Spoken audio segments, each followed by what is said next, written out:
So just on the other side of here, I've encountered multiple sharks. You have? Yep. 8-10 feet of water. Like while you're just out working? Yep. The last one I encountered was under 8 feet of water off the beach, just on the other side. Kelly Zimmerman has been a captain for Stryper fishing charter out of Chatham, Massachusetts on Cape Cod for 6 years now. And early on, people who went fishing with Captain Kelly would catch big striped bass. Not so much now. As the seal population has increased, and the more seals that I see, the less of those big bass are sticking around. He's right. The seal population has increased noticeably, thanks in part to the Marine Mammal Protection Act of 1972. Oh, there's a seal right behind your head. And that's like normal now, right? It's the norm, for sure. With more seals comes more sharks, most notably great white sharks that average about 15 feet in length. And just look at all of the seals we saw sunning themselves out on the sandbar off of Lighthouse Beach during our trip to the Cape. And if you see these guys, chances are sharks are also somewhere in the water, likely riding the waves close to those sandbars right offshore.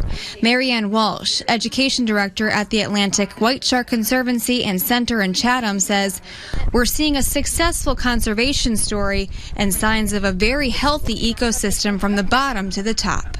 Even though the white sharks are at the top, everything in our ocean is connected, from the tiniest little plankton, to these large white sharks, to, the humpback whales that we have off our coast.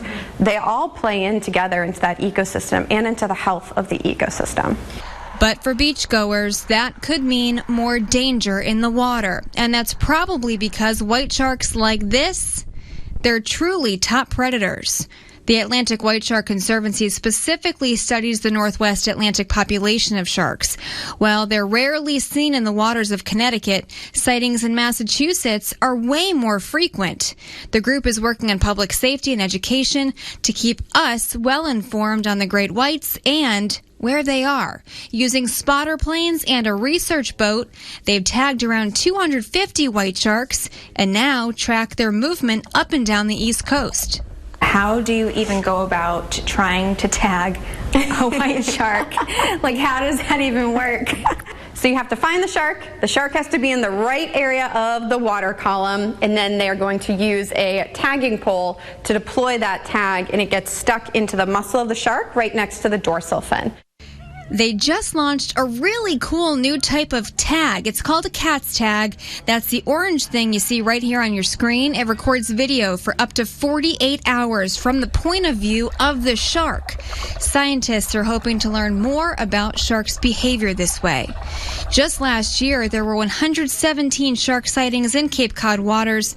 The group tagged their first white shark this year just last week. And coming up tomorrow here on Eyewitness News, what you need to know about sharks if you're heading to the beach. There's some really fascinating ways to find out just how close they are. In Chatham, Massachusetts, I'm Caitlin Francis, Channel 3 Eyewitness News.